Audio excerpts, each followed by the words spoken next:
In this video, I'm going to show you how to prepare this easy-to-make high-protein meal. So, let's begin.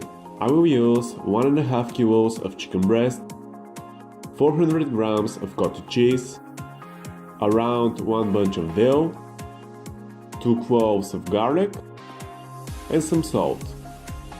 You begin by slicing each chicken breast.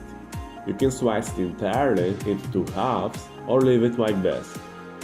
After you are done with slicing each chicken breast, you start making the stuffing. You mix the cottage cheese, the dill, and the garlic. Then you mix this whole thing up. After that, you put some olive oil on the bottom of the pan, and then you start filling each chicken breast with the stuffing. But before that, don't forget to put some salt. Not much, just a little bit. In the end, you can shred some carrots over the meal, and then you put it in the oven for about an hour. And this is the final product, an easy to make high protein meal. Enjoy!